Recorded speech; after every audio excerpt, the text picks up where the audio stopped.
It's interesting. While I have more of a nostalgic connection to the Young Justice show, I was aware of the 2003 Teen Titans show first. I remember seeing it way back, being this team with Robin and a bunch of other people I don't know of. And why is Robin so serious? In some sense, it may prep me for the Young Justice show, where there I saw Robin as a more lighthearted character, and I thought, okay, I could get more behind this. And of course, there's the whole Teen Titans Go thing, where I didn't hate it as much as some people, but didn't vibe with it as much as others, and ultimately preferred the original. Here, I figured I'd zone in on the original show, specifically its story arc focused episodes. There's a lot that could be said about the more episodic stuff, but for one, they're generally more comedic and more subjective opinions, and also, it's just a lot more to talk of. Like, should I talk about a bunch of little episodes, or the 5 big story arcs with real meat? Anyway. Starting with Season 1, the main menace is Slade. Funny enough, he appears in 3 basically episodic episodes as sort of in the background. Like, they'll have their main plot and, oh, Slade's there. First one, they never meet Slade, plan got foiled. Next one, Robin at least has an awareness, but sort of brushes off for the time being. Then by the next one, he straight up meets this guy up in person, and starts showing a little more concern. The real meat happens in the episode Mask, the Red X episode. Robin wants to beat Slade, he can't outdo him, so he creates this villainous identity to get Slade's approval. This is a pretty cool concept, and shows a lot of dimensions to Robin's planning. Some stuff I like is while going to ambiguous territory, he's not totally off the rails. Like, he's just doing petty stealing to impress Slade. And he does flat out tell his fellow teammates he is Red X. No need to cling on to this, just gotta get the mission done. There is some reasonable pushback, but he's able to reach common ground. Now going for Apprentice 2-parter, the obsession is really ramped up. This boy is out of control. What be Batman feeding his kids? Little on the nose by Rolfit. In the end, the team is unsuspectively poisoned with nanobots, and Robin has to work with Slade, otherwise he kill them, as his apprentice. I really like this dynamic. Slade's voice actor sells the menace, while Robin's voice actor sells the determination. And it shows the perverse evilness of Slade. Like, bro just doesn't want to beat you. He wants to control you. This is one of the most evil versions of Slade. And he doesn't do any diddling. I also like how Robin ends up beating Slade. An act of self-sacrifice for his friends, and playing into Slade's mentality of not wanting to lose. It's a solid story arc showing Robin's determination and Slade's cunning. Now going on to Season 2 with Tara. This is an interesting case, since the story of Tara and the Judas Contract is like the most popular Teen Titans story, and being the first out of a comics adaptation. A lot of following ones end up taking sympathetic cues from this version over the utter despicableness of a comic one. And considering last season had Robin working as Slade, there could be a lot of potential applying this with Tara. A few hiccups though. Out of all the story arcs in the show, I think this one is most hindered by the show structure of having story arc episodes and episodic episodes. Because the thing is, Tara only shows up for the story arc ones. Like, I just can't help but feel how much more effective it would be if they were able to build Tara's character within the episodic ones too. Really make her feel like part of a team. I don't know if there's something contractually with the actor. Honestly, it might be just a brand thing. Like, the team's the core 5. So having casual episodes of Tara might throw things off. Also, it turns out Tara's voiced by Tulip from Infinity Train. That's nice, I like that character. Anyway, I just think it's a missed opportunity of Tara because it's basically just the beats. I like how she's sort of introduced, just some meta teen who's unable to control her powers. How she tells Beast Boy not to tell anyone and then Robin sort of deduces anyway. Like, it's kind of insecurity an adult would just brush off, but a younger person might think it's the whole world to them. It's something Young Justice also did, but way more fleshed out. She later comes back now, fully capable of her powers, and most everyone likes her except for Raven, who pushes back because it takes a lot for her to control her powers, and they come to agreement towards the end. After this point, it would have been nice to have some episodic episodes, but the next one deals with her betrayal. This is where stuff starts to get iffy, since we go from Tara being sympathetic and wanting to find common ground with Beast Boy, to being full-blown villain under Slade's control, and back to being more unsure and trying to be sympathetic again. Part of it is Slade's monstrous control, which Robin is very aware of. Part of it is also Tara might just have some mood issues and possibly bipolar. There are a lot of people that have these uncomfortable mood swings, just look at Two-Face. I will say there's a part where Beast Boy learns of her initial betrayal, and he says that people like you don't have any friends.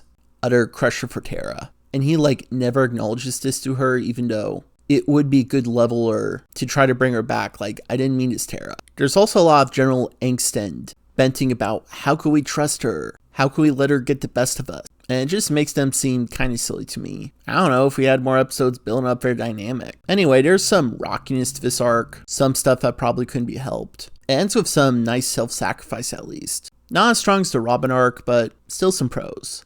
Anyway, on for next season. This season arc notably doesn't have Slade, which fair, makes sense to utilize some other villains. Instead, going with Brother Blood and the Hive. Also, the focus character is Cyborg this season. I like Cyborg in the show, sometimes a goofster, sometimes serious. He's presented as the closest character to challenge Robin, in terms of intellect and strategy. He has his own sort of set of tricks, and it's cool to see what kind of dynamics get with him. Within the first episode of this season, we automatically have an interesting premise. Cyborg going undercover with the Hive. I think it's kind of neat contrasting with season 1, where while Robin went undercover, he didn't tell anyone, whereas here he's getting the full approval from Teen Titans. And the idea of blending in with the Hive while presenting as a normal person is kind of cool. Gives Cyborg a chance to try to be normal, allows for interesting interactions with the Hive students. He calls himself Stone. Heh. Something I noticed about this episode is it's too short. I mean, with the amount of story covered within this episode, it honestly feels like it could have been stretched to be a two-parter, you know? Like, this is undercover Cyborg within the Hive school. You could milk a lot of potential within it. But then when I see everything's back for status quo after 20 minutes, I'm like, oh, this is over? I thought it could be a little more, you know? It's also interesting that Brother Blood basically only has one more episode after this until the two-part finale. And he's not exactly the main focus. A lot of it is this other team, Titans East, which is like a counterpart to the main Teen Titans. And on one hand, they're presented as more competent than the main Titans, with a Hive spy that is hidden longer than Cyborg has. And on the other hand, they're shown to be really disgruntled, and all beg Cyborg to be their leader with his competency. There could be a dynamic of Cyborg possibly joining the team, but does it need to go as far as we need you as our leader? Couldn't Speedy or Aqualad or Bumblebee be the leader of this team? I ask myself, if there's a spinoff with these guys, would I be as interested in watching? And to that I say maybe, but we need a lot of tweaking. I think Brother Blood's obsession in relation to Cyborg's kind of interesting. It doesn't have the menace to Slade, but it's going for something different. More pettiness. Dude literally mutilates himself to become a cyborg. That's stupid, but at the same time, kind of makes sense for a villain like this. I also like the sort of Deus Ex Machina of Cyborg defeating Brother Blood at the end with sheer willpower. Like, I like the idea that in the end, what made Cyborg resist Brother Blood's mind control wasn't some mechanical part, but in fact, his sheer willpower. It's kind of nice, if not a little silly. Next season would have a Deus Ex Machina handled better, but I like this for what it is here. Anyway, decent arc. I like this slightly more than the season 2 one, even if the season 2 one might have slightly more bite. It's also worth knowing on the episodic front, we get someone controlling the Red X suit without Robin knowing. And the season's most serious episode, Haunted, with Robin finding a hallucinated version of Slade. It's creepy, it's chilling, shows what a monster Slade is, and while resolved in the end, the question wonders, who activated the bot? Time will tell. Now on to season 4, oh boy. We are back with Slade, baby! He's shooting fireballs now, he's creepier than ever. This season deals with Raven, dealing with her impending fate of causing the end of the world. This is some interesting stuff and a good delve into Raven's whole psychology. I like the correspondence with Robin, being the next most broody character, who tries to bring out a more optimistic side with Raven. In the end, the whole world gets hella-ized, and it's up to the remaining Titans to stop this Trigon fellow. I like the way Slade ties into things, how he was basically a puppet for Trigon. And then after his betrayal, he has to team up with the Titans to get his human form back, as well as, like, save everyone. It's kind of neat seeing Robin and Slade team up at this time. Before they were rivals that could hardly stand each other, but now they have to work together. Shows how stuff could change and Robin can be composed when he wants to be. You know things are messed up when Slade descends from the heavens to cut off one of Trigon's horn. And Trigon himself, he is a cool, menacing presence, with the weight needed to be a demon versus the Teen Titans. And I like how Raven ends up collecting herself with the power of friendship to ultimately defeat Trigon. Everything's grand, everything's epic. Best story arc episodes for Teen Titans so far, I think. Now on to Season 5. Season 5 is one of those and seasons where after the last season is considered to be peak and had the greatest stakes. This one takes more of a different approach. I've seen this with other anime shows like Justice League Unlimited, which there will be a lot of overlap with. For a start, this season starts with the introduction of the Doom Patrol, Beast Boy's original team. They have had a variety of adaptations. Here in particular, they are particularly stupid. Like, their whole mantra is don't help your team, go after the bad guy. And it's like, dude, what are you waffling about, Mento? Like, if you don't have your whole team, how are you going to effectively stop crime? Like, I'm used to other teams being reduced to being caricatures to prop up the main team, like with the X-Men's Mutant Persecution. Suddenly, the Avengers are government stooges that are applying for demands. Heck, Teen Titans kind of had this with Titans East, with them needing Cyborg Daddy to be their new leader. But this takes the cake. I mean, like, what do you mean, don't save your fellow teammates, stop the random bad guy first? This is a team full of adults and they're conforming to Meshuggah.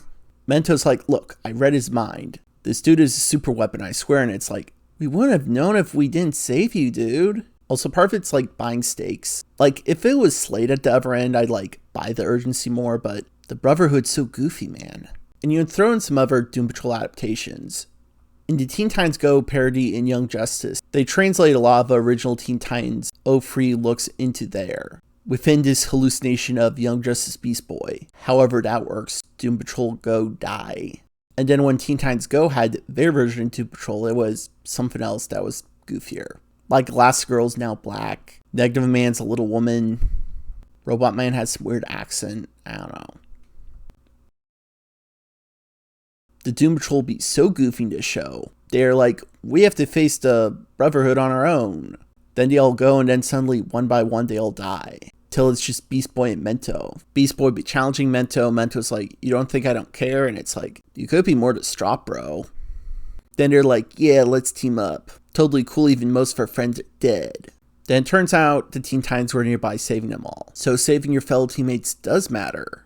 And in the end, the Brotherhood decides the Teen Titans are their real enemy, and we're going to do everything we can to stop. So now this is where the season gets really weird. This is probably the season where episodic and arc episodes meld the most, because technically basically all the episodes deal with the Brotherhood somewhere in the world, whether it be Monsieur Moal or Madame Rouge, and we focus more on other characters and such. I can't help but feel like this season's like the most corporate season.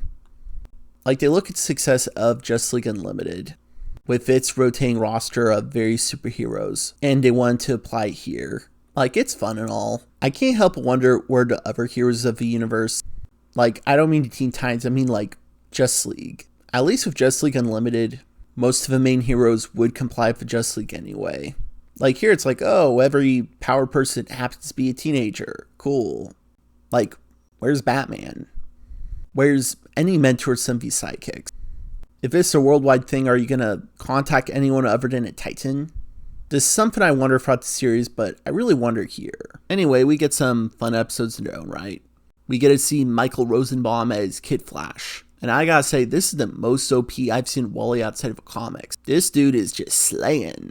Also, in response to Wally with Artemis or Wally with Linda, like, I could like each of those relationships on their own, but as a neutral, I just say Wally and Jinx. Sure, why not? Wally and Jinx Lady. Going to the finale, we get a big epic adventure where it seems all hope is lost, and then they all come together and end in a big clashing finale. You know, it's cool seeing all these guys together and funny getting them all frozen.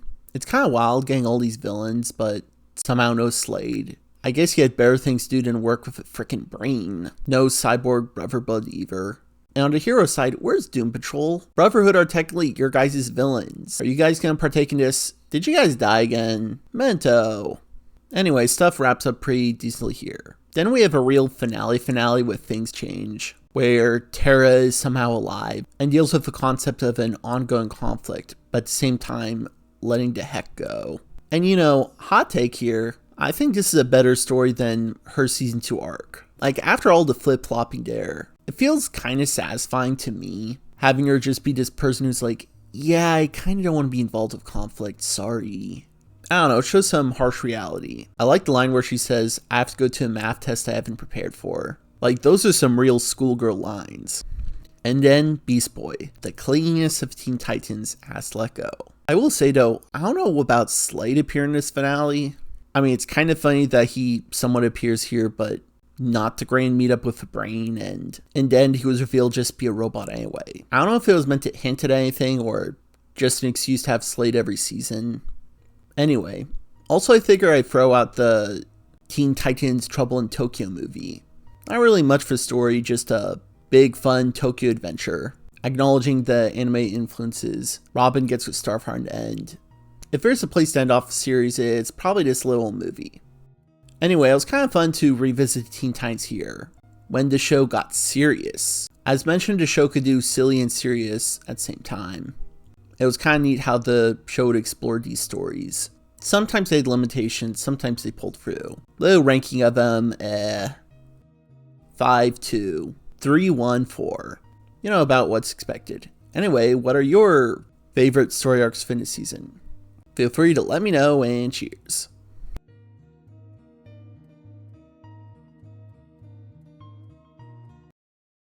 Robin wants to thwart Slade.